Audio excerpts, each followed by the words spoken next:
Hér hún Elva en hún Íslandsmeistari í tölti barna, til hamingju með það Elva. Er þetta fyrsta skipti sem þú eru Íslandsmeistari? Já.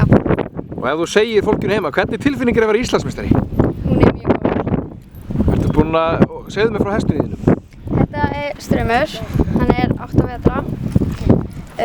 Hann er bara, þú veist, nýbúinn að stíga sín fyrstu skref í keppni og mér finnst hann bara frábær hestur. Já. Er þetta uppáhaldshesturinn þinn? Já.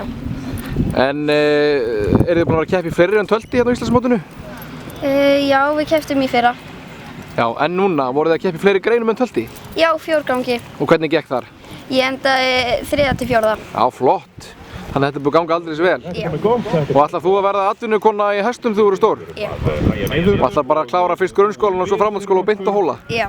Það líst mér vel á. Elva, til hamingju með Íslandsmeistaratitilinn. Takk. Ég veit að systir henni er líka stolt af því að hún var í öðru sæti Guðný, er það ekki? Jú. Er ekstra sætt að vinna stóru systir? Já. En samt allt í góðu. Já. Takk fyrir spjallið Elva og gangið þið vel áfram. Takk.